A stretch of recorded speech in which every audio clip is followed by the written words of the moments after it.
to send a prayer out to the old gods and the new. We're on TikTok right now.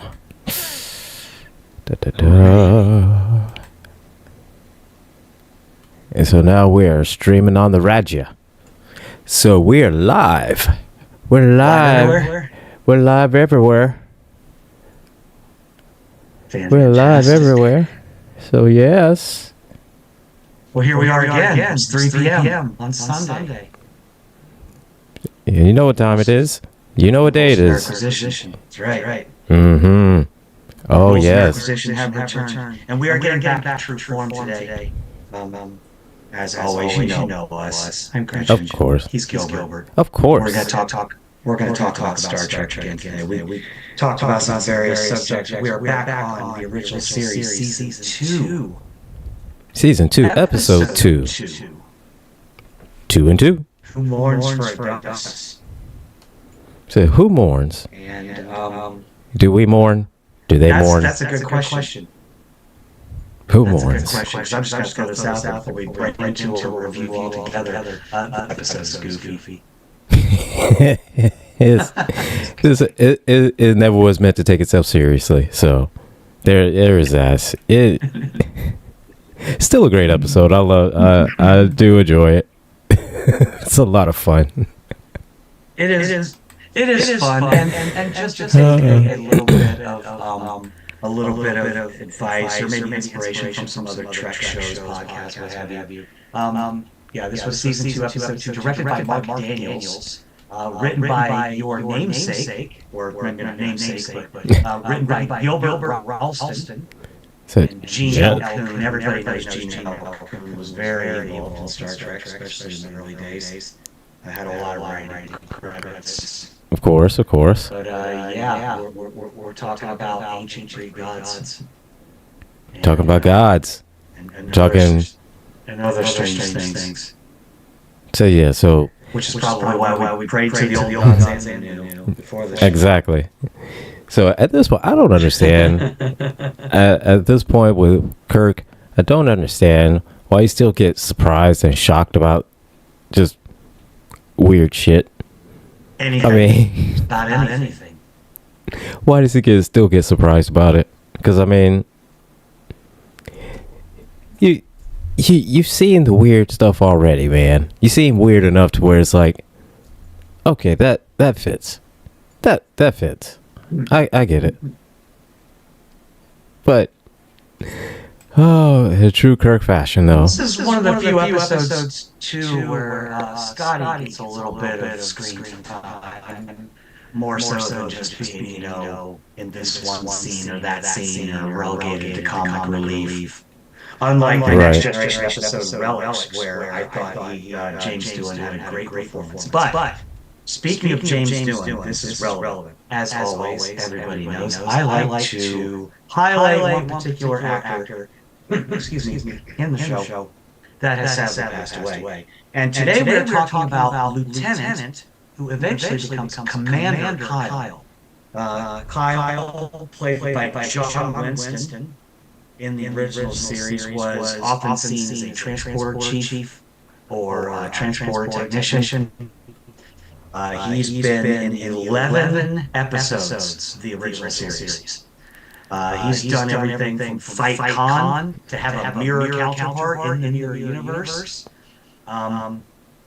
His character at least appeared in 7 episodes of the animated series. Although in the animated series he was voiced by James Doohan, also known as Scotty. Okay. And it is also good to know that John Winston reprised his role as the now promoted Commander Kyle in Star Trek II: The Wrath of Khan. He was a bridge officer on the Reliant prior to it being taken over by Khan and his crew, which I thought was amazing. So yes, John Winston reprised his role. Sadly, he passed away September 19th of 2019 at the age of 91, which I thought was really weird. He died 9/19/19 at 91. That's the a lot of nines and ones. numbers don't lie. I don't know what that means, but numbers don't lie. I don't know what that means. Don't know what it means, but they don't lie. And side note, it's just important to know that the character obviously has such a huge impact on the fandom that the character was reprised, reimagined for the show Strange New Worlds, in which he was portrayed by Andre Day Kim in 8 episodes of the first season of Strange New Worlds. Well, I've complained before. Wow. I don't get enough recurring characters. But so we get one that is promoted through the ranks, like all the way to the films. All right. All the way to the films, which I thought was fantastic. I mean, that's great for him. Awesome. But again, he passed away in 2019. So rest in peace. I always want my first response was to live long and prosper. But that's kind of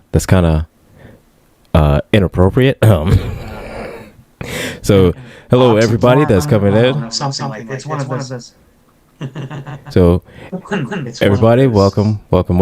You know, glad you could come and stop by. We're talking Star Trek, Episode 2, Season 2 of the original series. Who mourns for Adonis? Where Kirk and the crew they run into Apollo. There's a wrestler there's a wrestler in WWE. His name is Apollo Crews, and his entrance music starts out Apollo.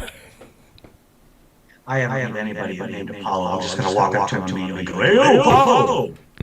Apollo, hey, hey, yo, hey, yo." But so yeah, apparently they actually do meet the Greek god Apollo, and while just randomly minding their own business, a big ass hand just grabs him.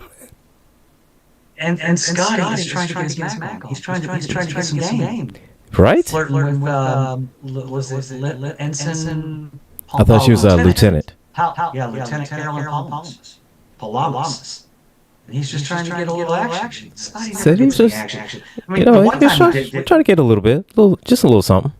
We haven't talked about it yet because it might be in this season or the next. I'm not sure yet. But I mean, every time Scotty tries to get a little action, something goes wrong. I think the next time he does, he gets accused of murder. It's like, geez, man, Scotty. And then Jack the Ripper gets all involved. But we'll like, get to geez, Scotty. Bro, you need to find less dangerous women. I mean, something. I mean, jeez, Christ. Yeah. No, I agree. Like Scotty, your taste in women leaves much to be desired. I'm just saying, It's like, I mean, I get the whole thing of, you're Scottish and, you got the pride like that, you want a strong, tough woman, and I get that, but at some point, there's some of them that's a little bit too dangerous. I mean, I'm just saying. Yeah.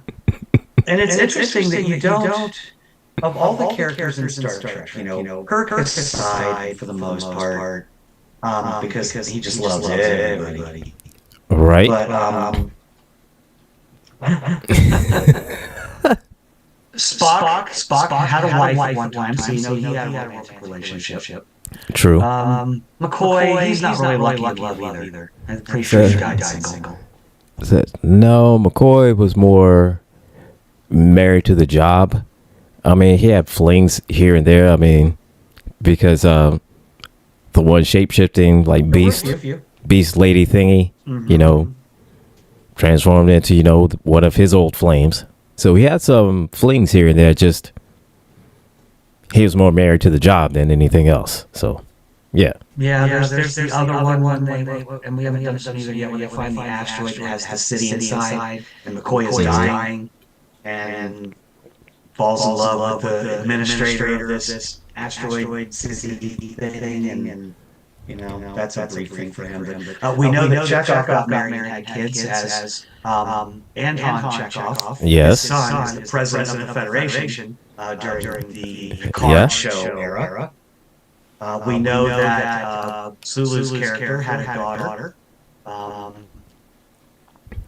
Yeah, wait, no. Zulu. Mm-hmm. Now, it was never hinted at before. I mean, in the main series or in the movies, we just know that from Star Trek Generations he has a daughter. But in the expanded universe, I'm assuming she was adopted because the character is now canonically gay, which I think is perfect anyway, given that the actor who portrays him is gay. Yes. So yeah, that's we know that happened. Yeah. Kirk even had a few relationships. I mean, Kirk had a son. Yeah. So, hey, it is what it is. Hey, it's sometimes captain's got a captain, you know. Yeah. Sorry, Scotty. I tried to get your game. But so I know Scotty's trying. Scotty's trying. He's trying, but you know, he needs he definitely needs to go after different. He needs to go after different women because the lieutenant here. I mean, she catches the eye of a god, and I mean, and here's the thing, you know, you're there on his home planet, and you see clearly there's this big ass hand that just comes out of nowhere and like just hits like a freaking RKO, but it's like just a big hand that just grabs your ship and just holds you right there. And it's like, right. What? Yeah, and then but now, like, I'm with you. I'm with like not what? More like now. Like, what in the hell is this? And the thing is, it was just a random planet, nothing special about it, nothing going on with it. Just kept it moving. And see, this would have been a boring episode if that hand didn't come out of nowhere. True. I mean, that was pretty interesting. I find it interesting though that you know, of course, we got to beam down and figure out what's going on. We know that the god of Apollo is coming, and it's interesting to me because he is traditionally the god of music, prophecy, and healing. He seems kind of like a deep guy in this episode, to be honest with you. He's a little bit misogynist, little bit of acknowledge me, you know, a little bit of kneel before Zod, that type of thing. Yeah, you know. Right. Yeah, kneel before Zod. That's good. It's a little bit of a kneel before Zod type of vibe. You know, especially when he uses the Force lightning. Right. And use a Force choke. Force choke, Force lightning, all that fun stuff. But of course, Scotty cannot catch a break because guess who also has got eyes for the lieutenant? It's that god. So I mean, and again, Scotty had every right to be mad about that. Not gonna lie, because here's the thing: if she has a choice between a starship engineer or a literal god. Engineer's impressive, but I mean, this is a god we're talking about. I mean, I don't know how else to say it's a god. I've not met too many gods in my time. But, right. But I mean, I figured that's gotta have a little bit of weight to it. Yeah, I'm just saying.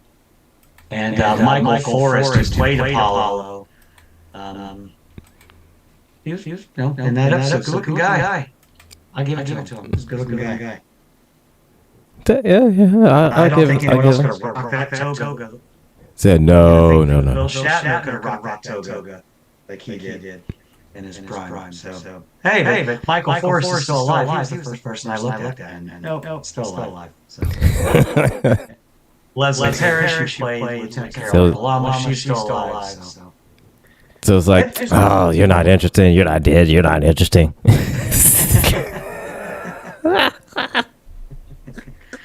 Why you gotta go alive and ruin everything? So it just messed it all up. I mean, that's really something you should say to Trump. Not Not a Star Trek actor, you know. Oh my god! Yes.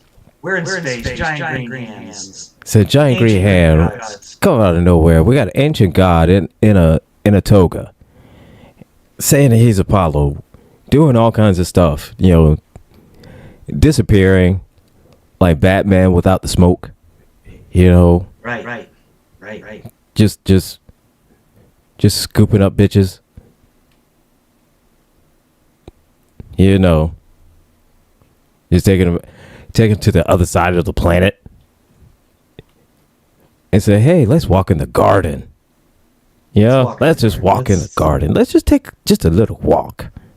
Don't mind me, cutting off communications to your vessel, preventing you from leaving, and basically telling you, none of you will ever leave here. You're going to stay here and worship because apparently, the ancient Greek gods are these aliens who once visited Earth many moons ago, and for a time were worshipped. So yes, and he liked it, and he wanted to make Olympus great again. Well, I mean, I can understand his desperation because he does explain to the crew members that all the other gods have passed away over the eons, so to speak. So he's got the last one, and so he kind of needs he needs the praise, he needs the worship, and okay, I get it. He's lonely. He needs, and since he's so used to being the all-powerful God, but really just an alien. Just alien with really nice tech. So, I get it. He's lonely. He needs some fans. He needs he needs to lay that pipe in, and needs people to cheer him on. Okay. Actually surprised that in Star Trek 5 they didn't make that one dude the center of the galaxy or whatever, who's also a god, but actually just an alien. Right. That should have been like Zeus or something like Zeus got trapped. I mean, because I'm sorry, that movie feels like a too long of an episode. Right. Thankfully, we have multiple seasons before we have to review that one. Oh yeah. So yeah, we're good. We got plenty to go through this. So, but yeah, this was a fun episode. Again, this is yeah, and this fun episode. Just dumb. It was just a dumb fun episode. Yeah, I mean, I had an interesting conversation with another friend of mine the other day who's also a Trekker, whatever you prefer. Even the worst movies and shows, though, like if it's on TV, I'm gonna watch it. True. True. I mean, yeah. Very briefly, Pluto TV had a Star Trek movie channel. They were playing all 13 movies throughout the day, and even when 5 came on, it was like, okay, I mean, there's some cool character moments. It's like, there. I mean, yeah, don't get me wrong. I mean, everyone of them, they have their spots. They have the moments, Right. Just the truly awesome moments. Even number 5. Yeah. But yeah. Scotty, I'm sorry, man. You're trying to get your Mac on, and then this guy comes along. It doesn't matter how much you get, man. I mean, first time you tried, he uppercut you and then just knocked your ass out just from one uppercut. Yeah. Then the next time he literally just made a whole storm and shot you with lightning. I mean, come on, man. You can't win this fight. You can't win this fight, Scotty. You can't do it, man. No. Like if somebody could just knock you out with an uppercut and not even touch you and still knock you out. Right. You can't win this fight, man. You can't win it. This is an interesting point in the episode because as Apollo is exerting his power, our heroes begin to notice that he becomes fatigued. Yes. After these events take place. Almost not just like I need a sandwich and a nap, just like exhausted. Mm-hmm. Major physical or magical or alien technological exertion Just at work here. And so yeah, they notice that and decide to exploit it. They decide to exploit all of it, and so it becomes a conjoined effort, so to speak.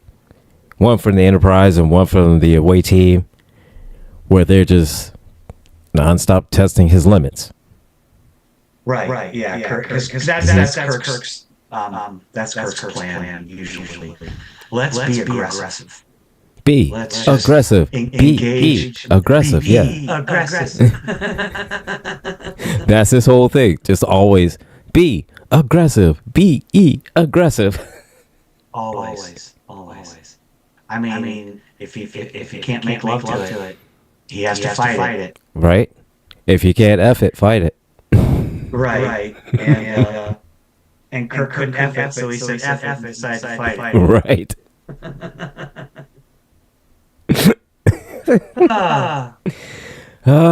So yeah. But of course, I mean, Lieutenant Columbus is being swept off her feet right now. Oh yeah, she falls in love quickly. Yeah, but I mean, she does, doesn't she? Yeah. But I mean, think about it like this. I mean, he literally just threw lightning and just uppercutted a dude without even touching him. You know, and he's walking around in a toga, and he got the muscles rippling. Yeah, and her mentality is like it would be the same if his name was Luigi. Exactly. Everybody's just like, but he's hot though. But he's hot though. But he's yeah, but I mean, you saw what he did though, right? I mean, but he's hot though. I mean, he uppercut Scotty and almost put him in the hospital.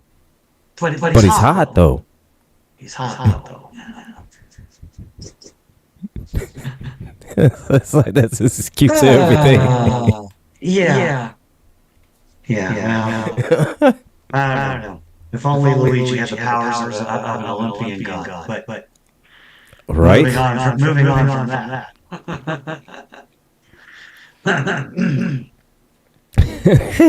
Yeah. So Apollo just wants to slow him down.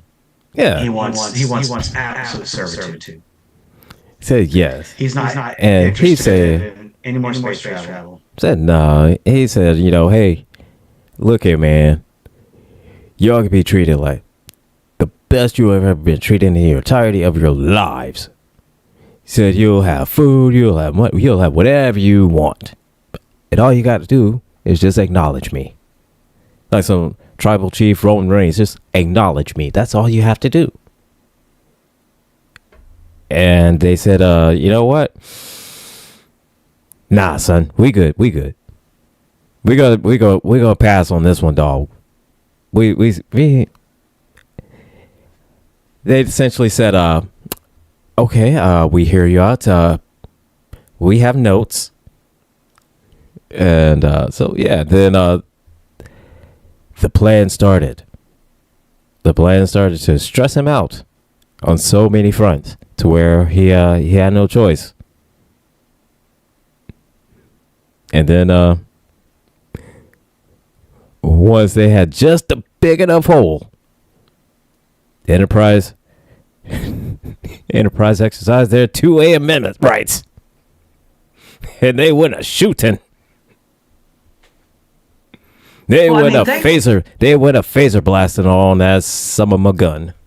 Yeah, and thankfully it was Apollo's own Eric. Because he wanted, unlike Andy our TikTok chat mentioned where he quoted, Kirk from Star Trek 5, what does God need with a starship? This was didn't actually go anywhere. Right? No, he's like, hey, I'm cool. I'm cool right here. So you pass by here, and he's just like, yoink. Hey, so look here. You can live here. You can do whatever you want. all you gotta do is just acknowledge me. Give me all the love and praise that I want. I mean, because we don't already live in a world full of narcissists and egomaniacs, megalomaniacs. Like, oh my gosh, it's everywhere these days. And then try to warm Star Trek. We don't ever take any of the warnings and give us in Star Trek seriously. Of course not. Of course not. We don't. We're like, yeah, whatever. It's in space and it's so far away. It's like it doesn't even.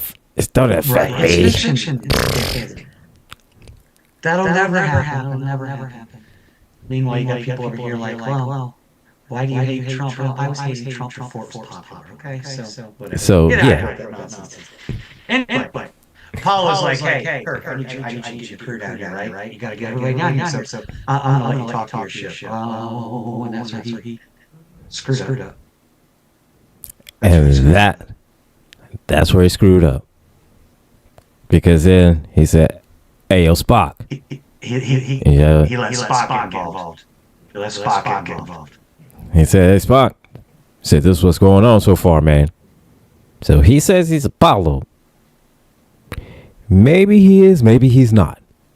So we're going under the assumption that he is until we know for sure.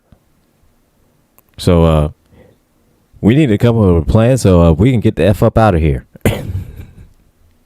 Right. And I'll give it to I'm going to give it to Lieutenant Palamas here because she does begrudgingly. She knows she's smitten at this point. Of course. She's like, I could just hang out in this paradise with this, But he's hot. But he's hot, though. Kirk is like, you got to do your duty. He said, you got to do your duty. But he's hot.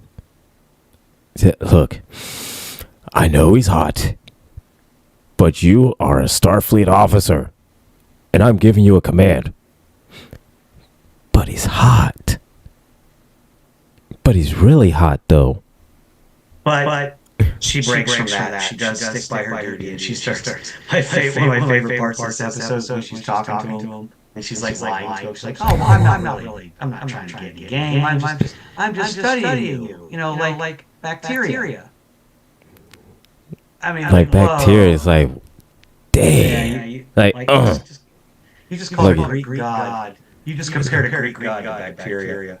After he's done Palpatine force lightning at you. Right? He uppercutted a dude, and clearly he owns a whole planet. I mean, not just something, a small moon spaceship. No, an entire flipping planet. With trees and air and water. Wi-Fi. Food, Netflix. And if he don't have it, he can get it. He can make it. So it's not that big of a thing. And if you truly wanted to, he could probably move the planet to wherever you wanted to move it. Probably. I mean, I don't know how far his power extends. Given I don't know. I mean, it's obviously finite. It needs to be recharged from time to time. Thanks to his magical pantheon, Parthenon thing there. Right. Whatever. Housing for the, I don't know, was that like a copy of the housing of the Lincoln Monument? You just took the Lincoln statue out? That's kind of what it looked like to me. That's what it looks like, yes. And it might have been. It might have been just that small part of it. And just change the chair around into looking like a throne. Or something similar to it, but I mean, probably. But yeah. So begrudgingly, yeah, she does it, and dude, that is the most insulting thing. It's just that, bitch, I am a god. You just say I'm nothing more than a germ to you? I'm a god. Like, you've seen what I can do. When someone tells you that they're a god, you call them bacteria. that probably wouldn't have worked out on Skyrise and Ghostbusters quite the same Oh, way. right. And so, I mean, you run at a risk of that, just calling a god bacteria. And especially since you've seen is that how the little bit of misogyny that he's shown so far. And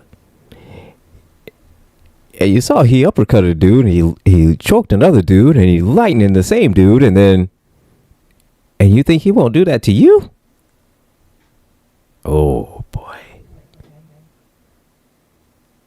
Bitch, you better run. That's all I have to say. You better run. Yeah. And You better run. it's also important to note that Apollo was the official deity or religion, god of worship for the Greeks. Yes. Of all the ones in there, he was sort of the one that was up there that they really prioritized and focused on. But now that we've discovered where the source of his power is coming from, and Lieutenant Palamas, I don't even know how to say her name, has done her duty. It's time to be aggressive. Yes. It's time to show that aggressiveness. And so, yeah, and then once he's distracted, because now he's heartbroken, and and the Enterprise is wiggling free, and Kirk and them are steadily talking trash. Yeah, and he's doing the Palpatine again, the Rise of Skywalker thing, blasting lightning into the sky, trying to break free, doing all the things, everywhere, all the time, and then Spock just unleashes the phasers and destroys his chair. He broke his chair. He broke his chair. He can't sit down anywhere. So how are you gonna rest now? You can't sit down. How are you gonna rest? He can't sit. He can't rest. And so as soon as they yes, and then we get a interesting performance from Mr. Forrest as Adonis, while he pleads with the other gods and goddesses, calling him out by name. to ask for forgiveness and telling him that they were right. You know, he should have left when they did.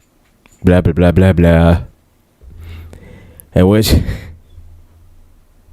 as soon as he broke his chair, he can't rest. Then he dies and he cries and disappears. And it's like, he had like a Jedi death too. But he did ask for forgiveness. That he did.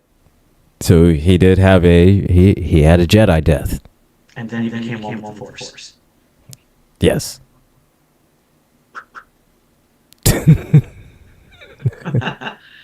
Oh, this episode. So was John? John in the text. What?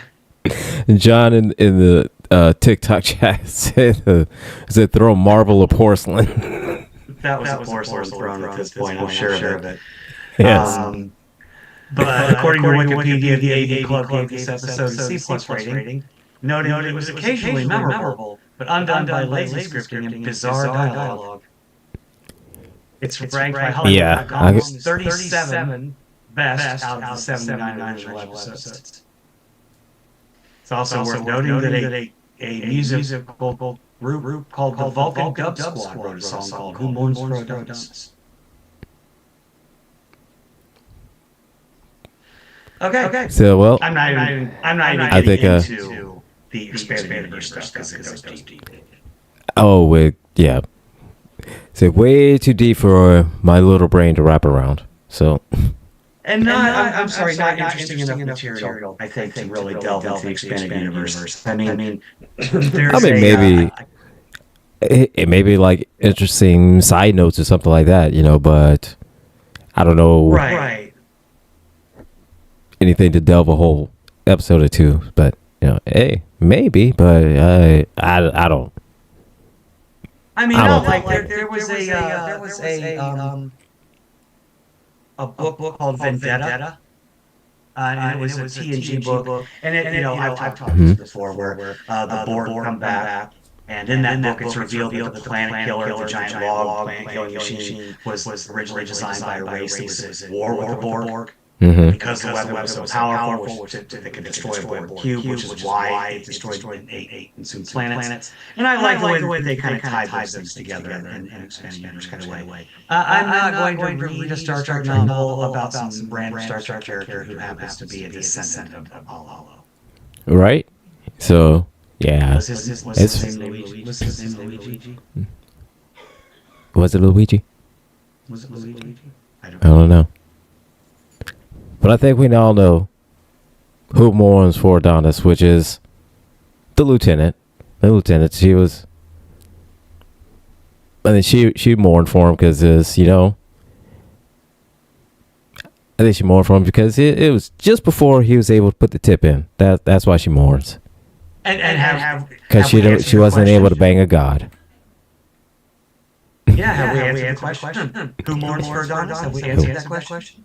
She did because it's Lieutenant Carolyn Palamas. yes, because she wanted that. She wanted to be Apollo'd. That's what she wanted. She wanted to be Apollo'd. Oh, that could go so many different directions that we can't really talk about in our time slot. This is afternoon family time on Ghost Ball Productions Radio. Thank you for stopping. Yes. by. We're going to, I need to get a soundboard like Tom says, so we can do like bleeps and bleep out all the Yeah, we need that. Somebody needs.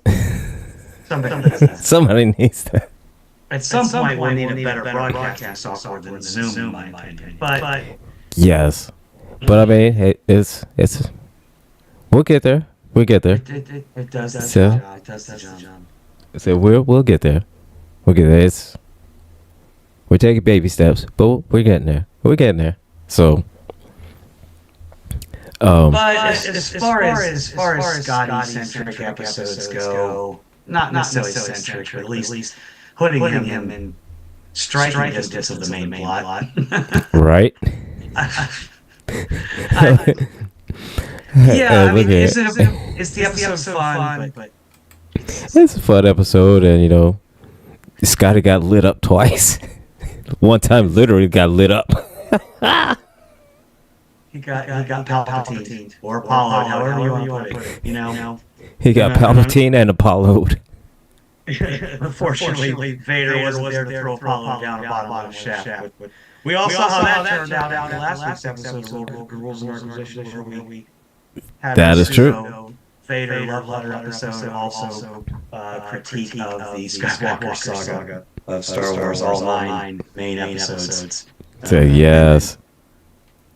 And, 3 are good. 3 are tolerable. The other 3 are bad. Anyway, I'm not revisiting that at this point. I'm not going back there. So no, that is that. So I had a request for us to do a Dungeons and Dragons episode. A Dungeons and Dragons love letter episode. Okay, on the game itself or the movies that have come out? Or all of it? Maybe all of it. I'm thinking all of it. We probably will have somebody a guest come in for the games because the games aren't really my strong suit. I do enjoy. I played for many years, so I'm fairly knowledgeable, but it just seems the games are more interpretive. Right. And You're so writing your own stories. I was a big fan of the animated series. Oh yeah, I love the animated series and the 2 movies that came out. I like those. The one movie that came out.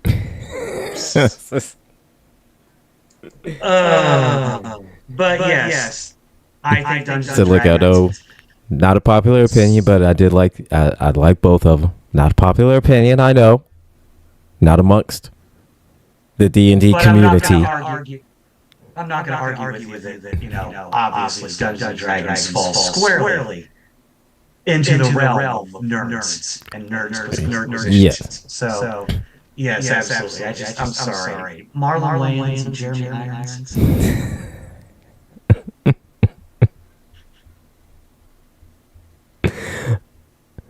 I mean, it was better than Etrigan. I mean, not Etrigan. Erdogan. The movie about the kid with the dragon. I think also had Jeremy Irons in it. Good grief, Jeremy. What are you doing? I mean, it was fun. Aragorn was from Lord of the Rings. Oh, okay. Well, thank you. Yeah, but thank you. Yes, John Williams. Definitely. Yeah, absolutely. That would be a great episode to. I started a series on TikTok. I never got to finish it. My Dragon Talk series, where I was breaking down people would. I was talking about how in most modern fantastical movies, fantasy movies, the dragons are not actual dragons; they're wyverns.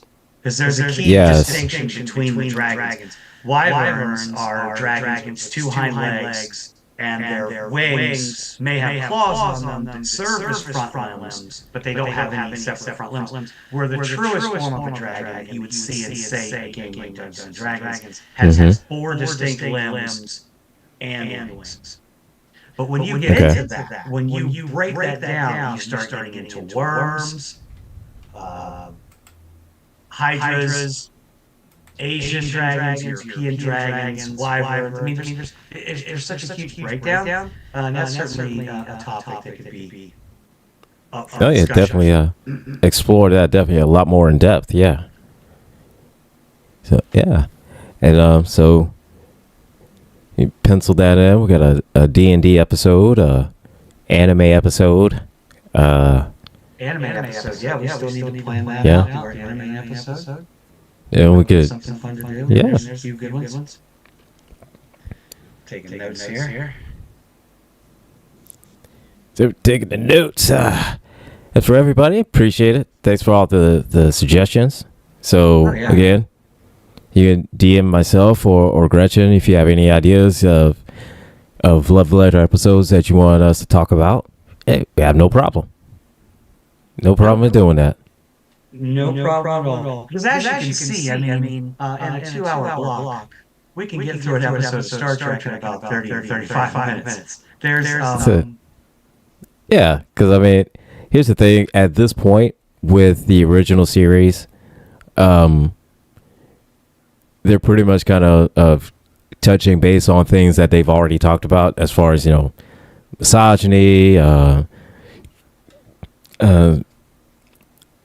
xenophobia, racism, mental health issues, especially narcissism.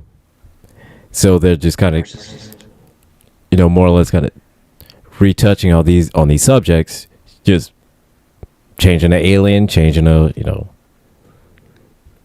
participants around. And at this point, it's one of those. It's fun, but it kind of touches a little bit on misogyny and just control and narcissism, and that whole sick fantasy of everyone worship me, and yeah. Just kind of retouching on that whole thing of showing just like, hey, again, this is bad, and this is why. Potentially, this is what can happen. Right. And we not only see these themes recurring. Sometimes we see them recurring in ways that where the cosmetics are the same. Because we still have another episode where we have some pseudo-Greek godlike characters with mental powers, right, that want to be worshipped. Yeah. And it's like, okay, it's the same story again. Is it again of just God that wants to be worshipped? And so I think it starts at next gen, when they start exploring into like different areas of, you know, going out to exploring more into like way different alien territories and areas, and exploring more into like the science part of it, and or the inner workings of the Federation and the alien races that go into it. We get next week we go to the Changeling, which introduces Nomad, yet what third or fourth rogue AI that the Enterprise crew has to fight. We're only three episodes into season 2. right. We do get mirror in this episode, not next week, but the week after. Say mirror, mirror. Yes, That one's there are some good episodes this season. I will say that episode is probably one of my, if not my favorite one. Aside from PC action. I love that episode. We get piece of action. See, we get that. That's Sure. true. See, Go to piece of action. See, yeah, Kirk. See, we got it. We got to get you your cut. See. but we get some rogue officers this year. Oh gosh, there's another AI episode late in the season. Hey, thing with Galaxy, like, with all those AIs and everything, you would think they would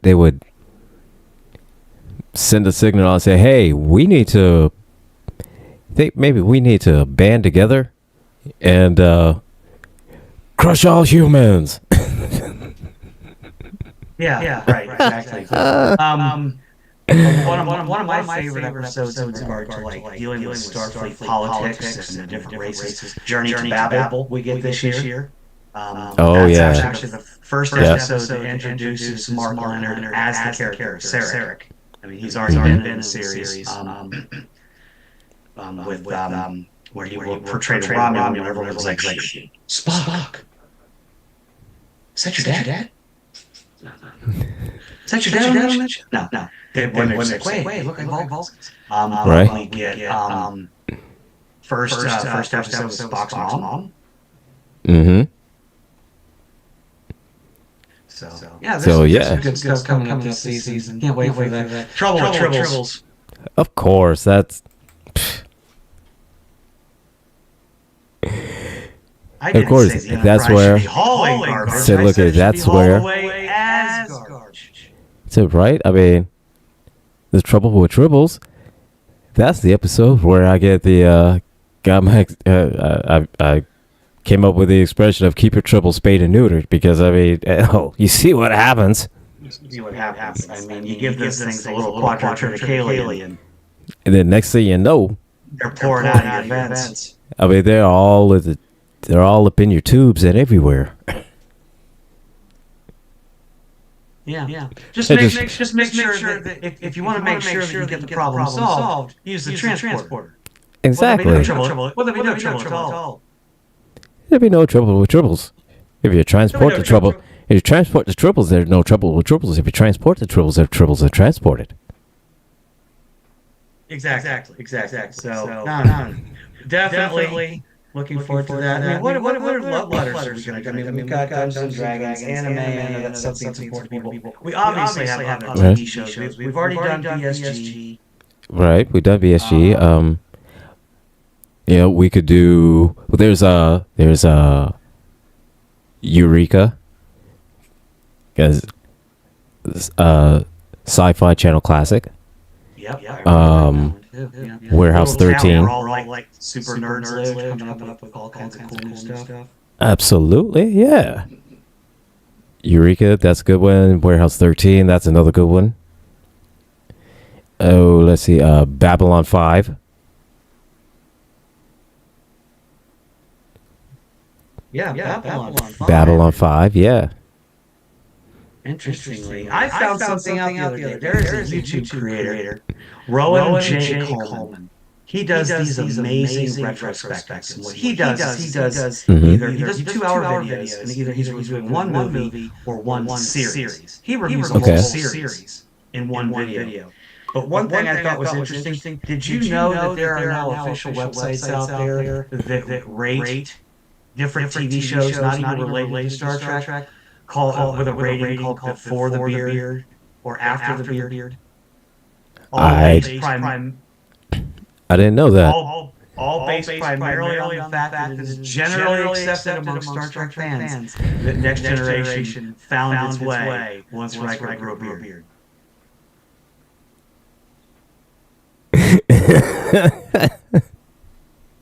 I mean, I'm just saying. I mean, all right. If anybody says the Riker without the beard is what they prefer, you are flipping lying. Everybody needs Riker with a beard. Everyone. I don't care who you are. You need Riker with a beard. Oh, I'm sorry. It's called growing the beard. It is a TV trope that is the opposite of what's called jumping the shark. So we all know that jumping the shark is usually when a TV show is on. It's on its last leg, and then this is its. Goes downhill. Yeah. And if anyone doesn't know, that refers to.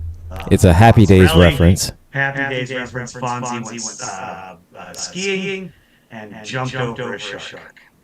Saying yes, because it was some kind of competition or something that he had to learn how to ski and had to enter this competition to win the prize and to save the family and save the town. I don't know. And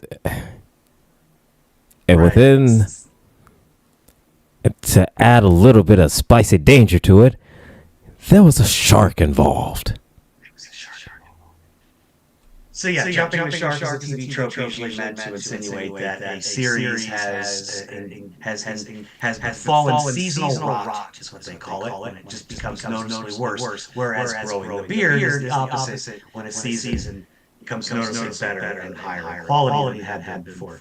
And interestingly enough, this does coincide roughly with the time frame in which Gene Barry began to step away from Star Trek: Next Generation due to failing health, and then passed away. And once he stepped away, that was the time. The other guy was Ronald D. Moore of BSG fame. They stepped in and started to take over writing duties. Yeah, because really, and took it just to a whole new place. it took off from there. Yeah, and the same thing could be said for Deep Space Nine, because until Avery Brooks, what happened until he went bald and got the goatee? Then everything took off from there. True. I mean, I'm not real sure what Voyager's growing the beard moment was. Here we go. There's today's secondary topic. Series of the growing the beard point of famous series. oh yeah. Talk about So let's see for Voyager. I don't know. I'm not sure. I'm gonna look that up. Voyager growing the beard. Because we all know that. Oh, because we all know. The Kazon were terrible to me. Oh my god. Oh, Kazon were horrible. Like the Kazon looked like they look like a bunch of. They look like forums here, and it seems to be a general consensus though that Voyager didn't have the same dramatic shift in overall quality of both TNG and DS9 did. Yeah, so it's just kind of plateaued, I think. Although it was certainly the least favorite of the big three. Yeah, which I don't understand why, because honestly, it was really good. I thought it was pretty good. I like Voyager. There's a lot to love about that show. It's almost Yeah. I can't wait to get into the. I think that once we get to the big three, that we can fill 2-hour episodes talking about a single episode of each show. Because there's so much more nuance. There's so much more complexity in detail.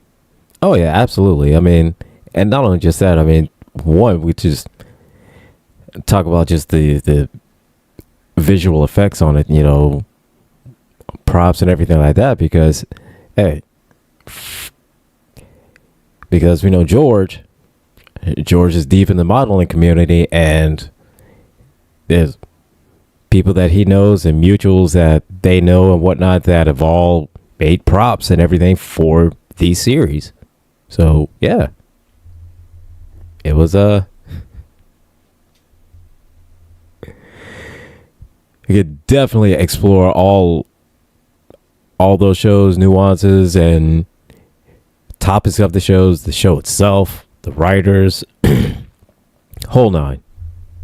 Yeah, the whole shit there. I mean, I know that I am not going to ever give Gene Roddenberry any flack. I mean, we wouldn't have Star Trek if it weren't for him. Oh yeah, absolutely. Yeah. But there was a certain quality to his writing, a certain dynamic to his storytelling that wasn't in line. I mean, like I know he was adamantly against just talk about Star Trek 2, one arguably considered to be the best of the 13 Star Trek films. He didn't like it because he felt that Starfleet was portrayed far too militaristically. He didn't. I mean, everything down to the uniforms. Right.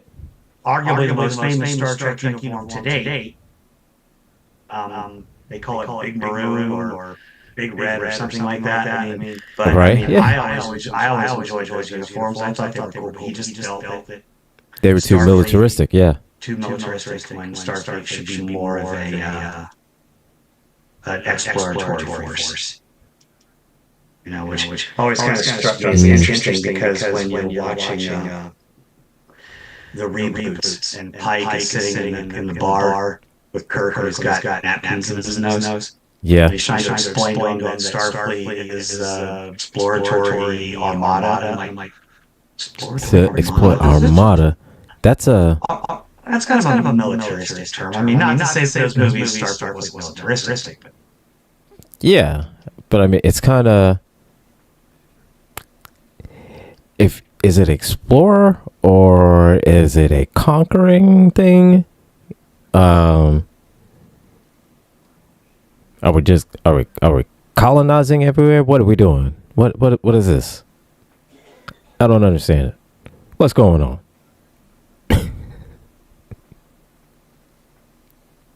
Yeah. You know, I don't know. That might take some more research to find, lists of shows that grew the beard. But I mean, the fact that there is a rating system or a TV trope, right? now effectively called growing the beard, because that's when Star Trek Next Generation arguably got better.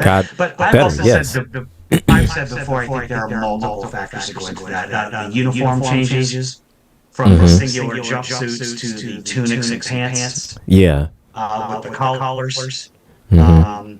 Yeah, I definitely. generally know that it's not going to be a great episode if Worf is wearing red. Until he gets back to Deep Space Nine, then it's okay. Yeah. Then it's okay. But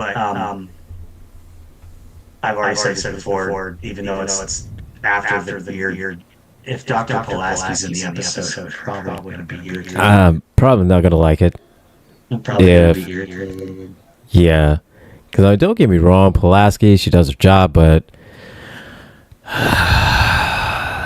sometimes just the way she says things, it's like nails on a chalkboard.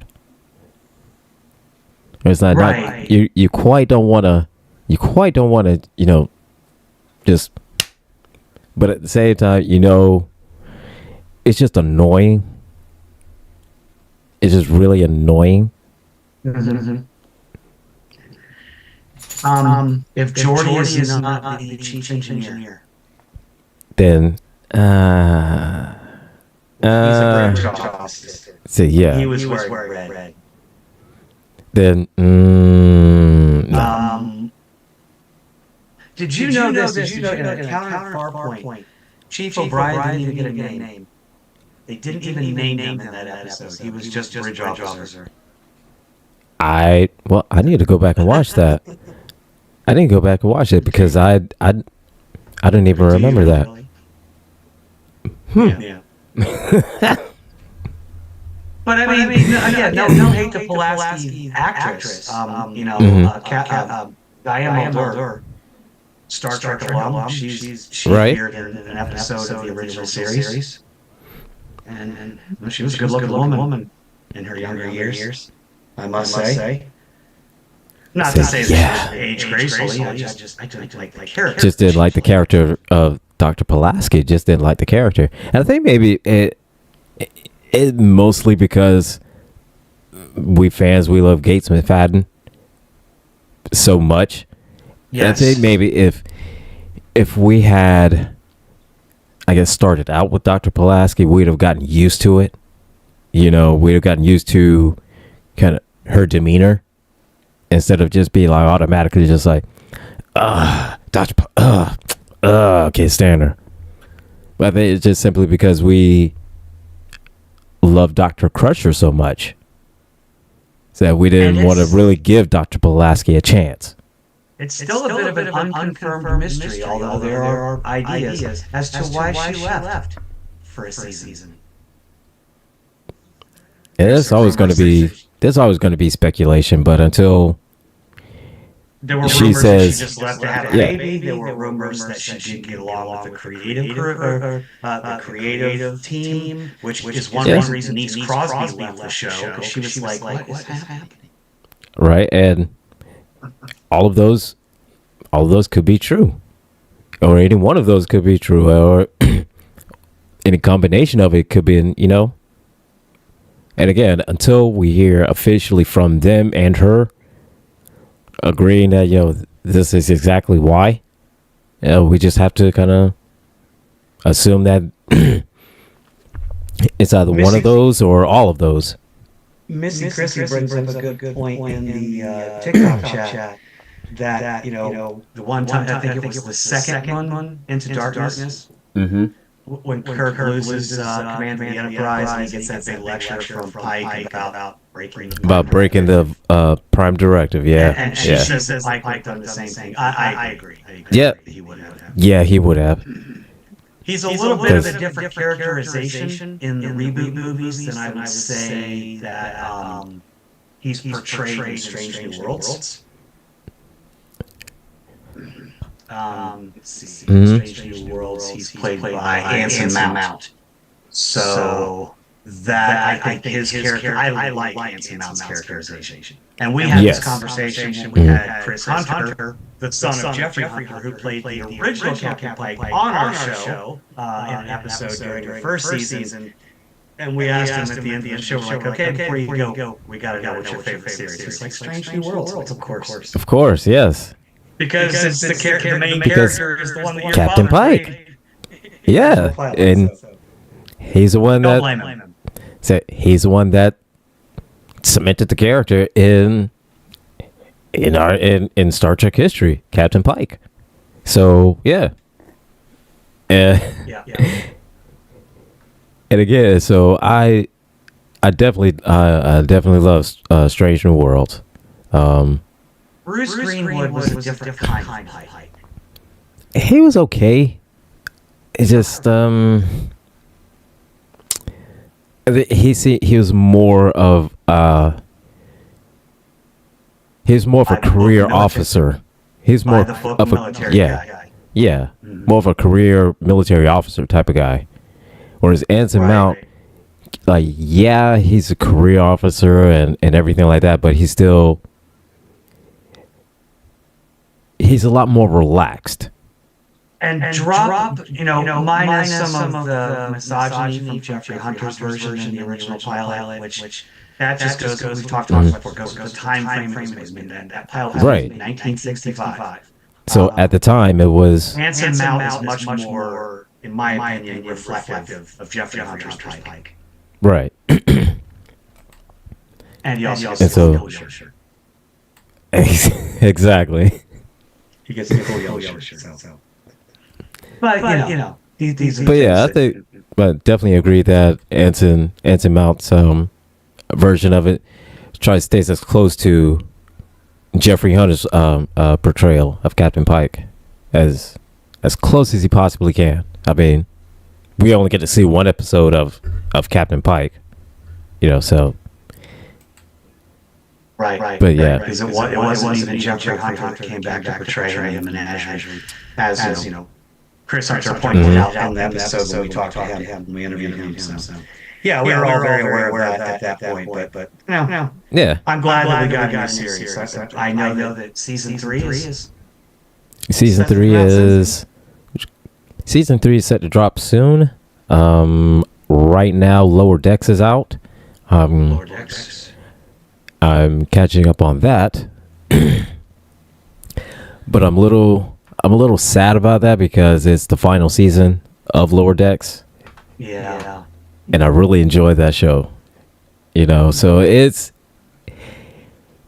anybody that has not seen Lower Decks, you're doing yourself a disservice, because yes, we all love Star Trek. It is great. We love all of the action. We love the explore, all that stuff like that. But we do also love having a chuckle every now and again. We all love having, seeing Data being drunk. That was funny. We all love the funny stuff. Mm-hmm. And that's what Lower Decks has. You'll be highly entertained. If you've never seen it, you will be entertained. Yeah, absolutely. And there's been some petitions to try and save the show. I don't know that they're going to be as successful as some other petitions in the past have. I don't know, but sometimes it works, sometimes it doesn't. I've seen it work, and it comes back for a season, and then it's just not. The company is still like, well, see, it still sucks, so we're canceling it again. Yeah. So it's like, and it's like it's like when that happens, they just stop trying. And it's like, all right, you get another season. All right, just write whatever's fine. It doesn't matter. I don't care. I'll approve anything. I don't care. And then you just get a final, just whole booty season of just booty. Yeah. There have been a few. I'm looking at the list now, like Sliders had a return, Buffy. Jericho is one I remember because I did really like that first season. And then it got canceled, and then they brought it back, and it just wasn't the same. Second season for. Yeah. Quantum Leap and Family Guy both resurrected by fan petitions. I did not know that. Interesting. Yeah. I didn't know about Quantum Leap. I knew about Family Guy. Veronica Mars, I knew about that one.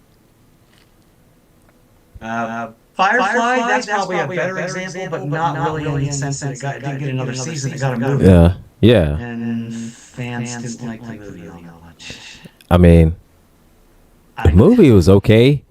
Here's the thing, because I did it the opposite way. I watched the movie and then I watched the series.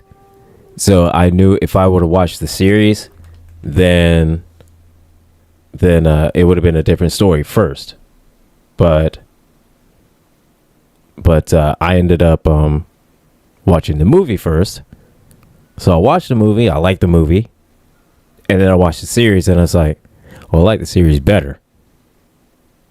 So. Yes. And the movie is what got me. The movie is what got me to watch the series. Right. And that's always been a matter of contention because it is generally beloved by sci-fi audiences. The show. Mm-hmm.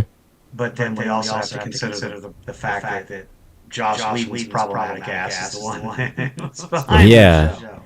But Yeah, we love exactly. Buffy too. I love Buffy the Vampire Slayer. He was behind that one. And Right? you can go. There are infinite amount of horror stories you can read from not just the main cast like Sarah Michelle Gellar, but just all the recurring cast members. It was just like that Joss Whedon was horrible. What was the one chick's name? She went over to be an angel. Charisma Dark Carpenter. hair girl. Yes. And Big controversy between their conflicts. So yeah. And so I think out of all of them, I think she was the one that had it the absolute worst. Yeah, and it was all because she wanted. It started with her leaving the show because, or she was pregnant. She got pregnant. Yeah, and she got pregnant, was leaving the show, and wanted to take the time off to leave the show and come back. But and how does somebody like Joss Whedon put out something fantastic like Firefly, Buffy, and then Avengers, the first Avengers movie? I mean, everybody was blown away by that when it first came out. Right. And then take a giant dump on Justice League. And yes, ladies and gentlemen, we call it Justice League. Say yes. Because look here, until we saw the Zack Snyder's Justice League, yeah, as soon as we saw that, it became Justice League. It was the Snyder Cut is an infinitely better movie. Yes. Infinitely better. Longer. It's 4 hours long. 4 hours long, yeah, but but it could have been easily broken up into 2 movies. Easily. They could have made more money. Look at that. Look at that, Warner Brothers. You could have made more money. You could have made more money. You could have gone. You could have gone the fucking. Oh, my bad. Oop. Swear jar on that one. You could have gone the whole route of Divergence or what's the one? All those young adult film franchises. Split those up into 2 movies. You could have done that whole thing. Mm-hmm. Like same thing with the Harry Potter. The last movie they split that up into 2.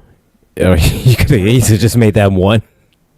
They did that with the Hunger Games. Hunger Games, yeah. Mockingjay Parts 1 and 2. They were going to do it with Divergent. The third one, which was Allegiant, or not the third one, there were 3 ones. The fourth one was supposed to be divided into 2 movies, but the studios weren't getting the ratings, so they wanted to do a TV series instead. And Shailene Woodley was like, I ain't doing small screen crap. Besides, I'm too busy protesting the government trying to take over native lands and oil pipelines and stuff. So, props to you, Shailene Woodley. Get out there and fight the good fight. All right, sweet. But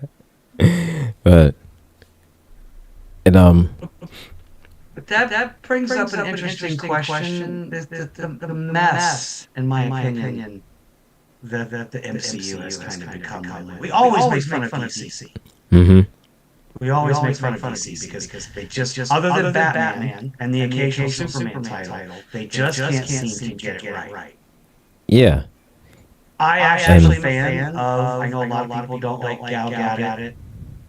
I don't know if it's Gadot or Gadot. I've heard it both ways. A lot of people don't like her as Wonder Woman. The second one was trash. Wonder Woman 1984, that was trash. Yeah. I thoroughly enjoy the first Wonder Woman movie and think that's the strongest movie in that DCU that we briefly had.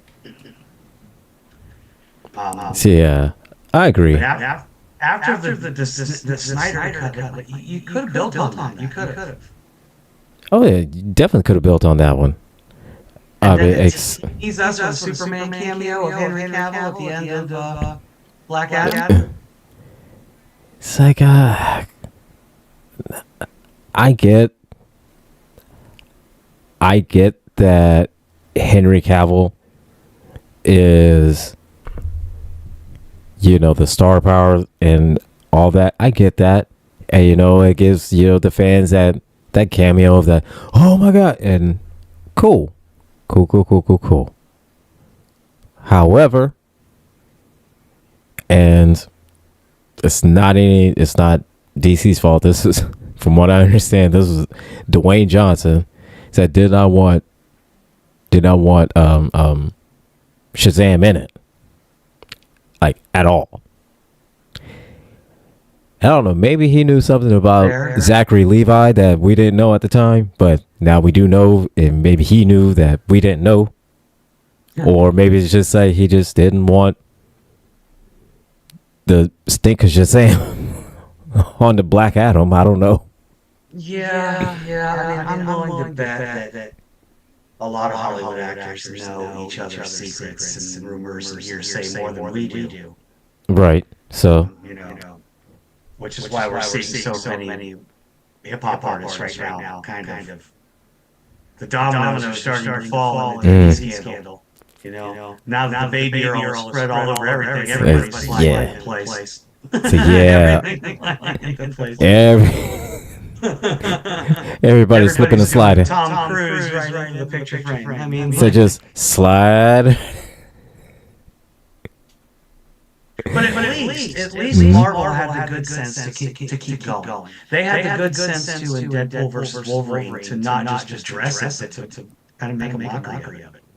Yeah. To say, hey, the multiverse right now is kind of all over the place. It's ridiculous. It's ridiculous, and so we realize it's ridiculous, and this is the only way that we can mock it. Right. Throughout all this ridiculousness. And not only just that, and I do appreciate with Deadpool and Wolverine, with all the cameos that they had, so I can appreciate that. There were some great lines in that movie, and I know I am never apparently I'm on the wrong side of history when I say this, but I've often admitted I'm not a huge Ryan Reynolds fan. So, yes, you're famously gone on record and saying that you're not the biggest Ryan Reynolds fan.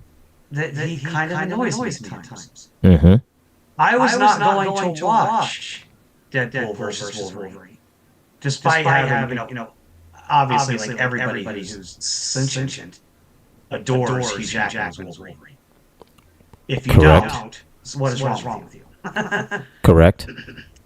But after the second Deadpool movie, which had the same Deadpool style shenanigans, I was just kind of like, I can't do Deadpool again. Because I know this is another bad take on bad takes by Gretchen. I don't like Deadpool either, the character. Unpopular opinion from Gretchen. Yeah, he's an invincible smartass.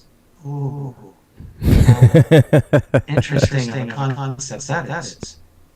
If invincibility could give everyone on the planet invincibility, we'd all be invincible smartass. We'd all be Deadpool. But those two bad takes in mind, those two things said, everybody upset that I just said Ryan Reynolds annoys me, and I don't like Deadpool. Despite his criticisms, I positively laughed my ass off the entire movie of Deadpool versus Wolverine. As you should have. Not only did it do what most films fail at, i.e. the Star Wars sequels, by engaging almost predominantly in fan service. Mm-hmm. They did it in a way that they made fun of it, of fan service, but also made it awesome. At the same time, yes. And spoilers, people, if you haven't seen it, come on. Spoilers is on Disney Plus, streaming now. If you haven't seen it, then that ain't my fault. Or get off this show. Right, because we'll talk about it. I mean, everything from Chris Evans showing up, and you think it's going to be Captain America, but it's... Right, and it turns out that it's Johnny Storm. It's Johnny Storm. The quips that Elektra made, like when Daredevil, or when Deadpool's like, I'm sorry about Daredevil. It's fine. Knowing the relationship between her and knowing that they actually had in real life, yes. Even the quip by Wesley Snipes. So he said, I don't like you. And he said, you never did. You never did. But I was thinking more when he said there's only been one blade, and there's only going to be one blade. Yes, that as well. That Mahershala Ali his movie has been canceled. So and even Gambit making references to Said, I never even got my movie. well, here's the thing, though, and then just them just bringing in Gambit, period.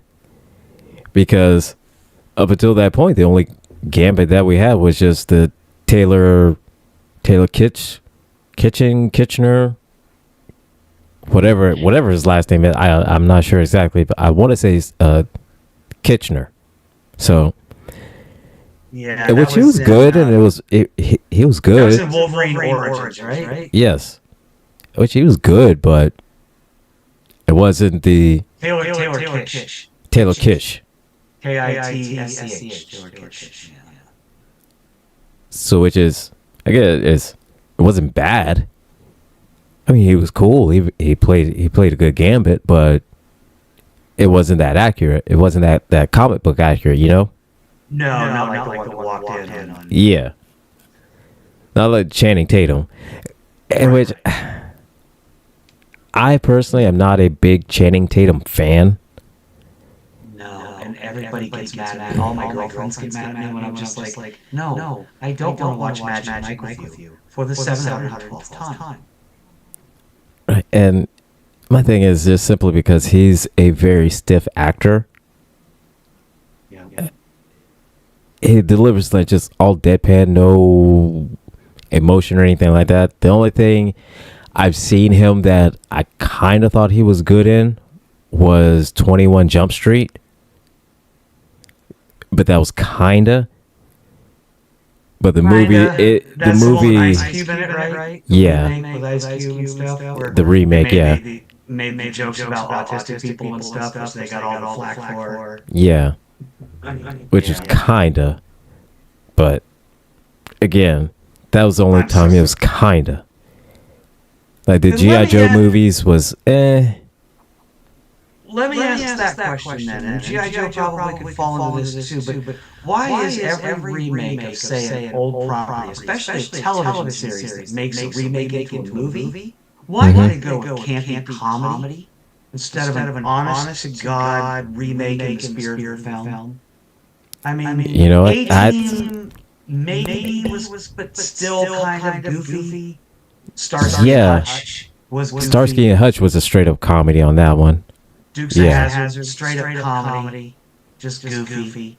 Like, why are all of these things almost in that sense of just kind of like goofy? And I would say that G.I. Joe in a way was kind of campy, like silly.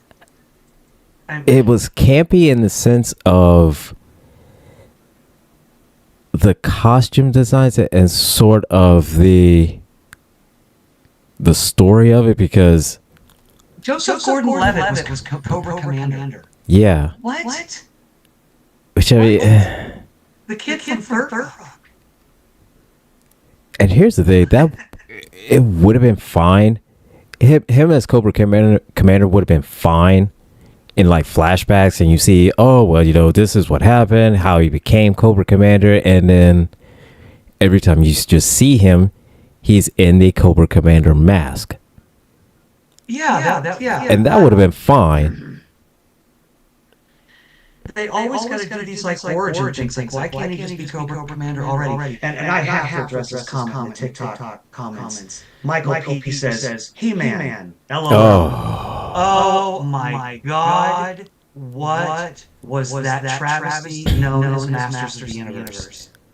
So, He-Man. Oh, dear Lord. Lord Jeebus. He-Man was the hottest load of garbage. I hated that movie so much. I sincerely hate it to this day. I still hate that movie. I cannot stand that movie. There are some things I can understand, and this is saying somebody, growing up the Masters of the Universe toys were my thing. All my friends had G.I. Joes. I had Star Wars and Masters of the Universe. And Transformers. I never really got into G.I. Joes growing up. But I understand from one perspective this was a super hot property at the time. Yes, it was. And it's pretty bad. You can say that He-Man and the Secret of the Sword, the story where he finds She-Ra and she becomes a thing, is a better movie all around. Than the Masters of the Universe. Yes. I get it. It was a hot property. They had to find a way to get it to the big screen. They had to make their bucks. That's what studios and manufacturers and stuff do. And I get it. You know, different character designs. You'd be able to sell toys, and I get that was the biggest thing. It has to be able to sell toys on paper. You create new characters. You got new figures, and on paper, I understand. Let's bring them into our world because creating this huge, fantastical universe of Eternia would be very expensive. So yeah, I get that as well. Could you have not made more money? Put more money into it. Get more money out of it. Yeah. Because here's the thing. He-Man was never, ever, ever, ever into our world. You know, the only time it was ever mentioned was in one random episode of He-Man in which his mother was from Earth and was stuck in a rocket that was flung all the way over into Eternia. And King Randor found her, looked at her and said, "Oh, you're hot," and married her. And they had Adam, their son, and their daughter. God, what was She-Ra's name? I can't remember her name. Adora. Princess Adora. Princess Adora, yes. So they had Adam and Adora, and Adora was taken by Skeletor Hordak, as we know, long ago, and taken off to, what was it, Etheria was the planet she was on? Etheria. He was, Eternia and Etheria. And she's Etheria, right. Mm-hmm. But I mean, even the cartoon, which went beyond the folklore, because this was my favorite thing about the figures. One, they came with lots of accessories. Mm-hmm. They were bigger than your average figures, and all the originals came with cool little vintage comic books. Mm-hmm. And I love those. I love those books. Now, I think it was the cartoon that introduced this theory that Adam actually used the sword in terms of the He-Man, where in those comics, the original figures, He-Man was just He-Man. But like Michael P. says, in the comments, again, they actually tried to do Masters of the Universe as a serious movie. Yeah. You had some star power. You had Frank Langella as he was already an established actor at the time. And I get it, Dolph Lundgren, he was brand new onto the scene. And you had Courtney Cox. Yeah, Courtney Cox. Was not really a superstar power or anything like that. I said no, I mean she was still early in her career, but she was still she was popular. She wasn't, as popular as Frank Langella. So Robert Duncan McNeil, famously known for playing Tom Paris, was Courtney Cox's boyfriend. Right. In the movie. You had Strickland, the principal. The principal, yeah. He doesn't surprise me because he's kind of been always a camp actor. Yeah, that doesn't surprise me. Yeah. Turn a serious note, just watch Top Gun. Yeah. And so, I get it. The whole thing was geared towards selling toys. And something that they tried to do was make it a serious thing in order to visually impress kids so they will sell toys. But it wasn't visually impressive at all. I gag with laughter every time that flying disc surfboard scene happens. Where He-Man is flying through the little town. Oh my god. Those little... What is happening here? So like the cheap... those little cheap Green Goblin gliders. And the flip. I know it's a small town, but I mean, like Skeletor is just floating down the streets of the suburbs in this giant, like hover skiff. And right? you got one cop throughout the whole thing. Whole movie. There's one cop in the whole movie who's going after this guy. It's so ridiculous. And it's Strickland from frickin' And here's the thing, and the cop. Did that guy ever hair? No. And the cop, you gotta. I feel bad for it because here's the thing, and then the next day, because obviously the whole town is gonna be wrecked, and his boss is gonna come, he's gonna see it, he's gonna like, what the hell happened? He said, okay, you're not gonna believe this.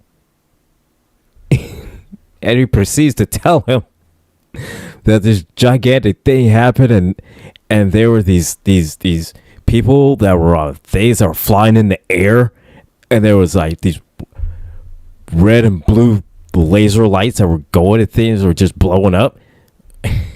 You know what I mean? Yeah, and I understand creating new characters to create new figures, but there was a plethora of characters already established in the Masters of the Universe that were far more interesting than what they came up with. Yeah. Blade? Like, no, I mean... Gwildor and his little magical MacGuffin, the little keyboard, the MacGuffin object of the movie. The sonic key. Oh my God. A Gwildor. What's a Gwildor?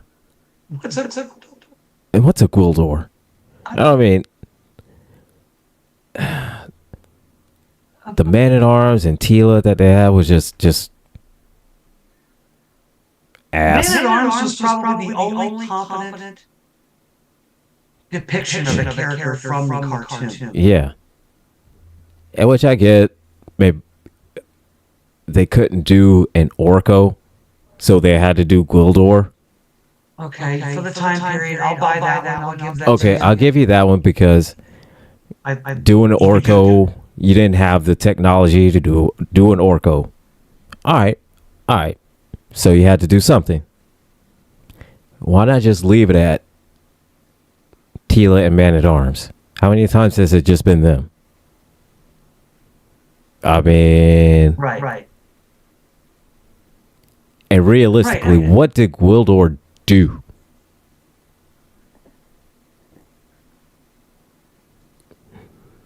Punch buttons on the magical MacGuffin. I mean, what did he do?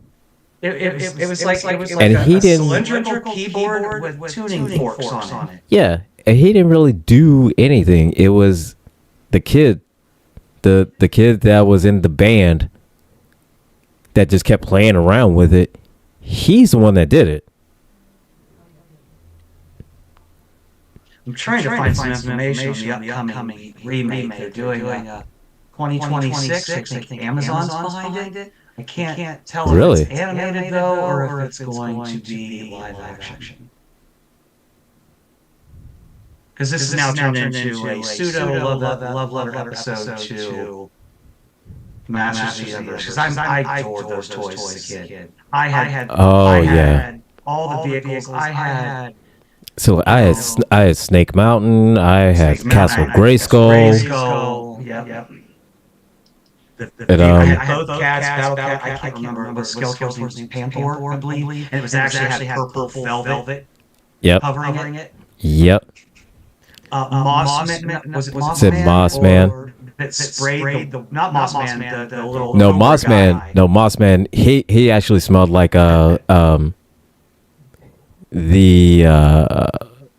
like a forest air freshener, like those car fresheners, like the pine forest car fresheners. And he was covered in like astroturf. Yes. It was Cobra something, I can't remember, that you could fill with water and spray mist. Like yeah. But Trapjaw had the best set, like the replaceable hands. Man-E-Faces was this little... The little thing where you could spin it around. And Stinkor, I had a Stinkor that it was hilarious because it really did stink. I mean, not like a skunk or anything like that, but it smelled bad. It did smell bad. Yeah.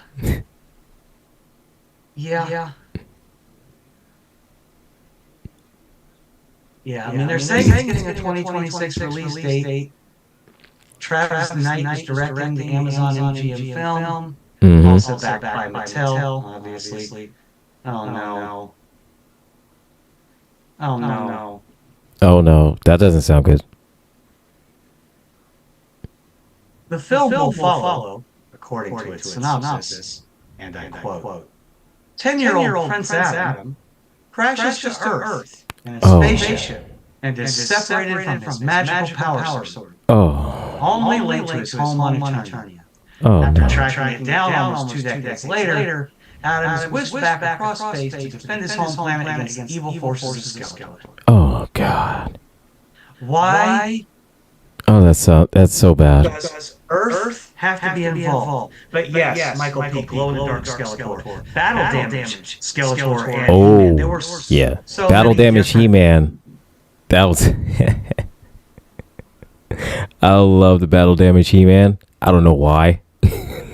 Now I grew up just a little poor white girl, here in the dregs of Columbus, Ohio. But I remember when I got He-Man the first time. My mom went to Myrtle Beach on vacation with her sisters, brought me back a toy. He had the chest piece, sword, all the different things. You could take the Skeletor sword and his sword and snap them together because they were 2 parts of the same sword. All that cool stuff. My friend next door, who was even poorer than we were, had this raggedy beast man.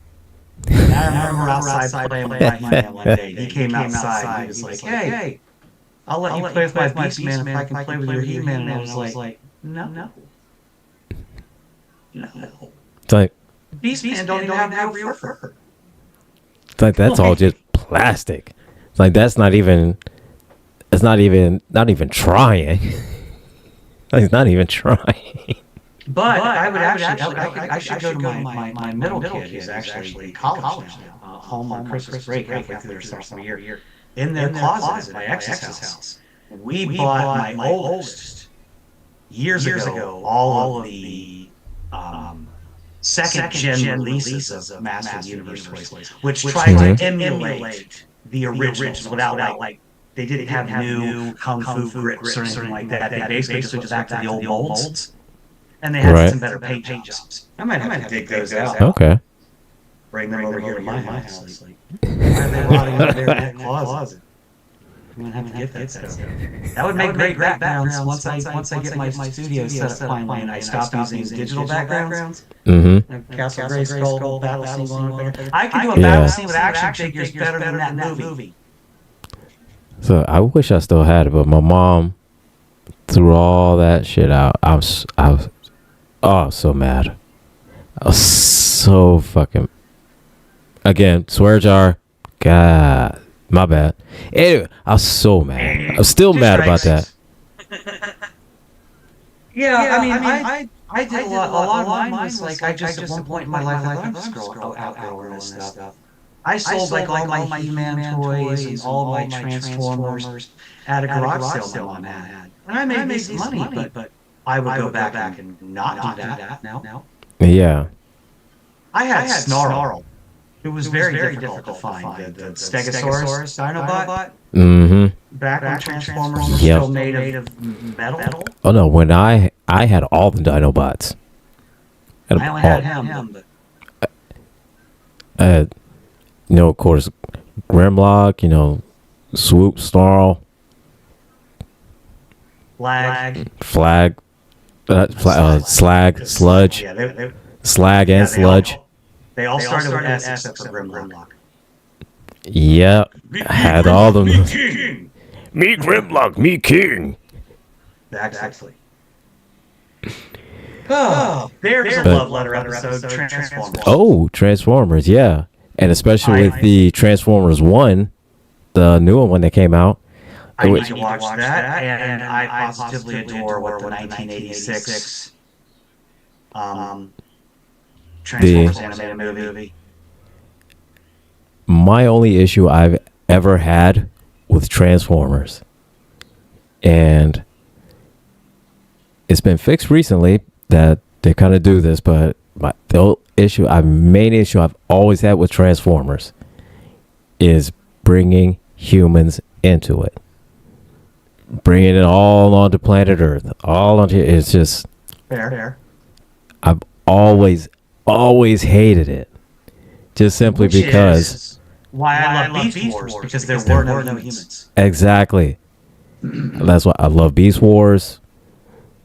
Even Beast Machines, even though Beast Machines was good. it wasn't that popular, still I love Beast I still Machines. liked them. They went back to Cybertron and Beast Machines, though, right? Yes. They weren't honor anymore.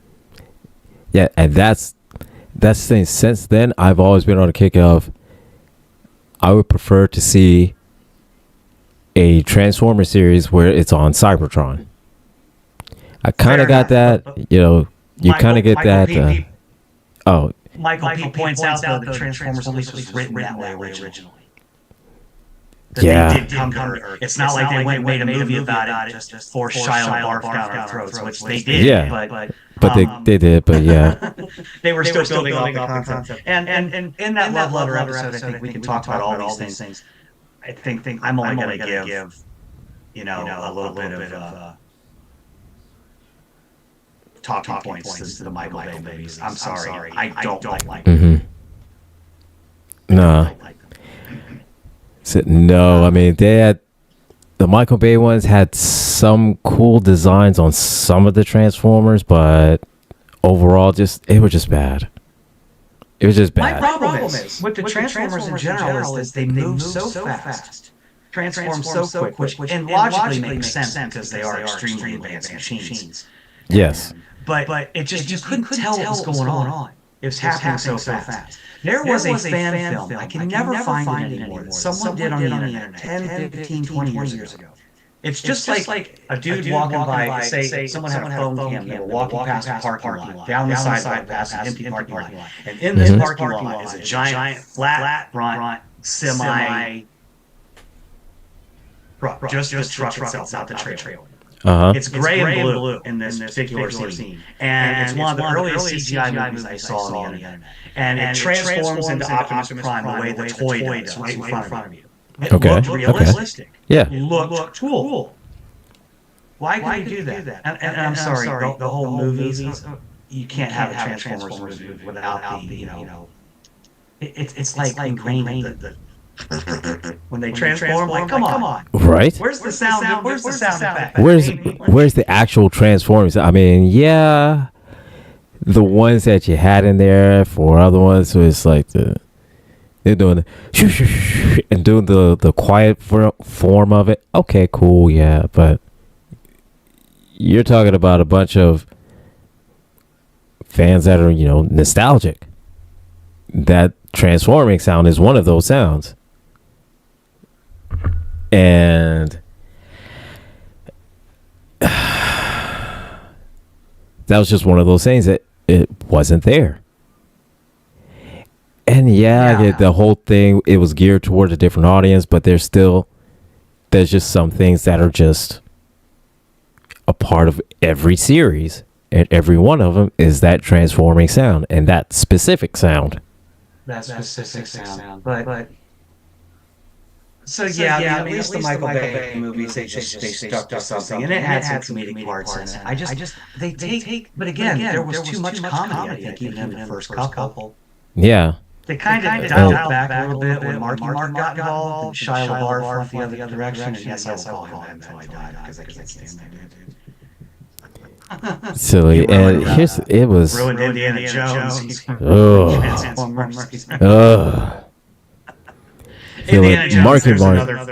Marky Mark wasn't any better. He wasn't much better. No. So, but there's not much I like Marky Mark, to be honest with you. Oh. I mean, everybody talks about Fear. I really don't like him all that much. I don't like him. I've seen Fear. Fear is a good movie, but it seems like to me that would be one of those movies that describes Marky Mark and how he is as a person. I can see Marky Mark being that way, but I also know he's very religious and very much a pro-Trumper, from what I hear. Yeah, that would be the reason why, because that. But I'm telling Hollywood, if you're listening, I know you're not listening. We've got like a handful of followers watching on a couple of different platforms. Hollywood, you have everything in the lore already to make a fantastic Masters of the Universe movie without including planet Earth. Exactly. You don't need Earth. See, We're trying here's- to escape this place. That's the whole point of the word escapism. Take me away. Calgon, take me away. Yes. If anything, you could literally take the whole secret of the sword and just make that a live action joint. Just make it. That's it. Just make it live action. I mean, And no, you can, because we got the technology, we have the CG, we have the makeup. there was nothing. And I mean- in the Masters of the Universe live action film made my skin tingle or gave me goosebumps or sent chills down my spine. Nothing like that. But yeah, you can give me an animated movie, Secret of the Sword, and all what's her face She-Ra needs to do is throw the sword over to He-Man, and then that moment we just like weakly going by the power, and then boom, and then all of a sudden he's Right. screaming, yelling, and you're like, oh, your hair standing up on the back of your neck, just like, Say, oh, here we go. Yes. and you're like, oh, it's on now. It's on now. Yes. Exactly. I mean, it's That and you have it right there. At the end, where he pulled the sword out of the throne With like the- Excalibur. yeah. They go, I have the power. Like, Oh, no, wrong person. Same franchise, wrong person. but And this still- guy, no hate to Dolph Lundgren. This guy is a biochemical engineer, has a degree of biochemical engineering. Yes. Dude is buku smart. He's insanely smart. Yes. Insanely smart. Just not so much in his choice of movies that he accepts to be in. Not really. No. I thought he was great in the Expendables series because that movie itself was a mockery of action films of the 80s anyway. But And yeah, John. Yes, I love Rodimus Prime. yes. And and I know it's an unpopular opinion. I prefer Rodimus Prime over Optimus Prime. I actually am with you on that, so I'm going to back you up on that unpopular opinion. That's one of the defining moments of the original animated Transformers movie. When Yes. he grabs the Matrix and he pulls it open and it transforms into Rodimus Prime, and then they all Yes. fight down Unicron. I mean, that's huge. That's huge. And the thing is, it's essentially almost different circumstances, but it's the same way Optimus became Optimus. Was the Matrix shows him. The same thing as that the Matrix shows Rodimus. Right, because Optimus in the original animated movie, he passed the Matrix on to Ultra Magnus. Yeah. But you notice that Ultra Magnus didn't like change his appearance. Said The no, Matrix he didn't just change him. the Matrix didn't change him.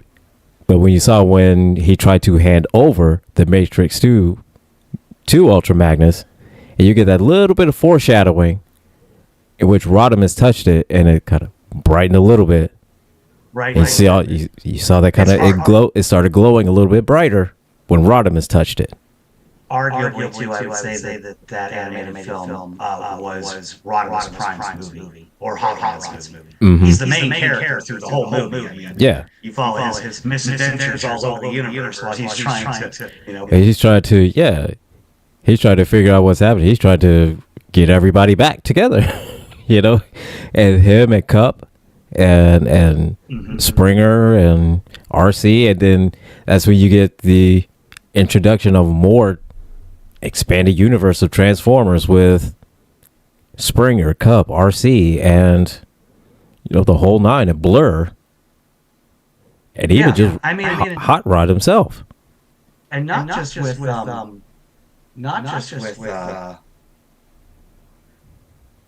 the original voices of the Transformers characters.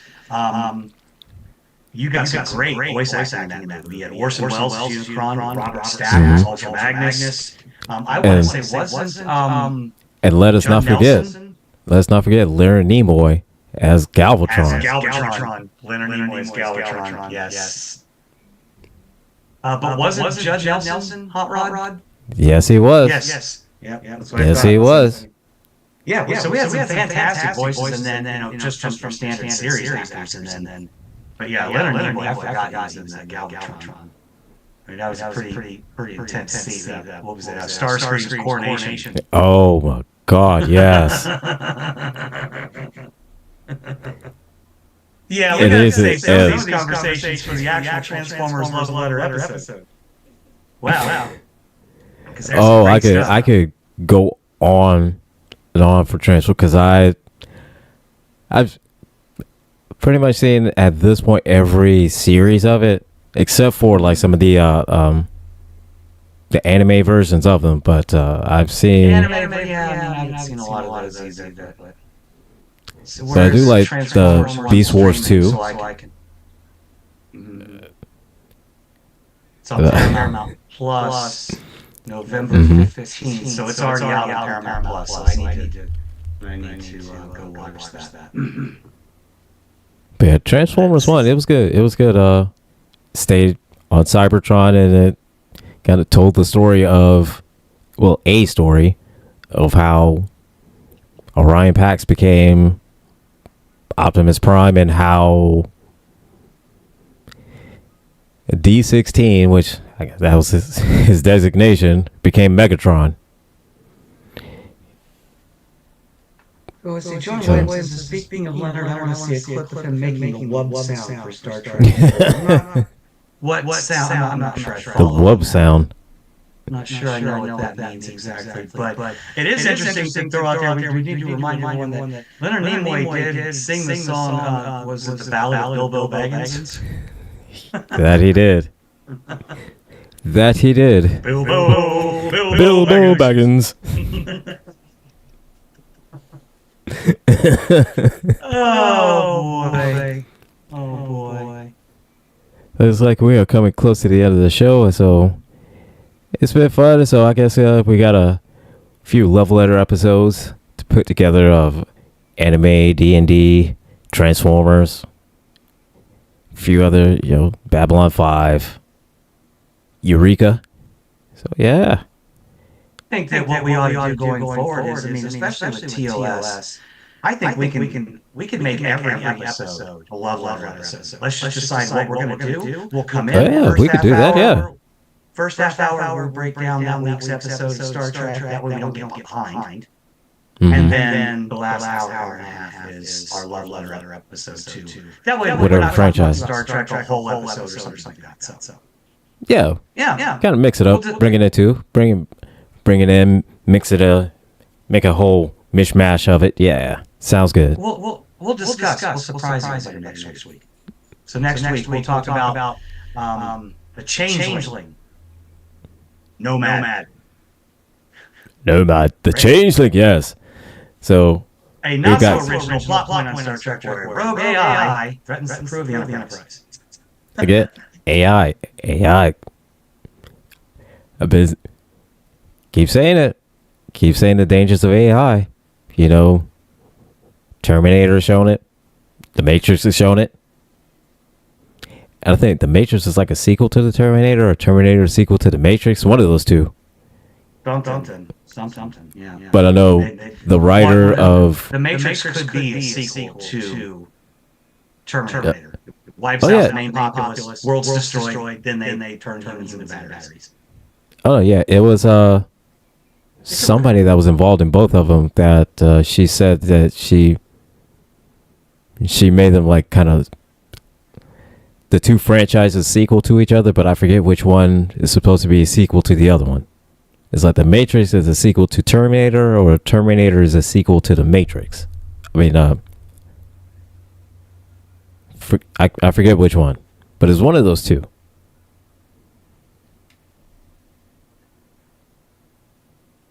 Yeah. Well. Yeah, that does bring us to the end of another show. We've only got a few minutes left, so as usual, we'll wrap up. I think we already covered our final thoughts on the actual episode itself. Fun, but goofy. Fun, goofy, yeah. And then since both Star Trek Five and the Matrix were brought up in episodes, I'm going to leave all of you before I turn it over to Gilbert to close us out. I'm going to leave you with one fact. Lawrence Luckenbill, who played Cybok, Star Trek Five, Spock's brother, the real actor Lawrence Luckenbill, is the uncle to Lana and Willie Wachowski, who gave us the Matrix franchise. and there you go. And that's all I have to say about that.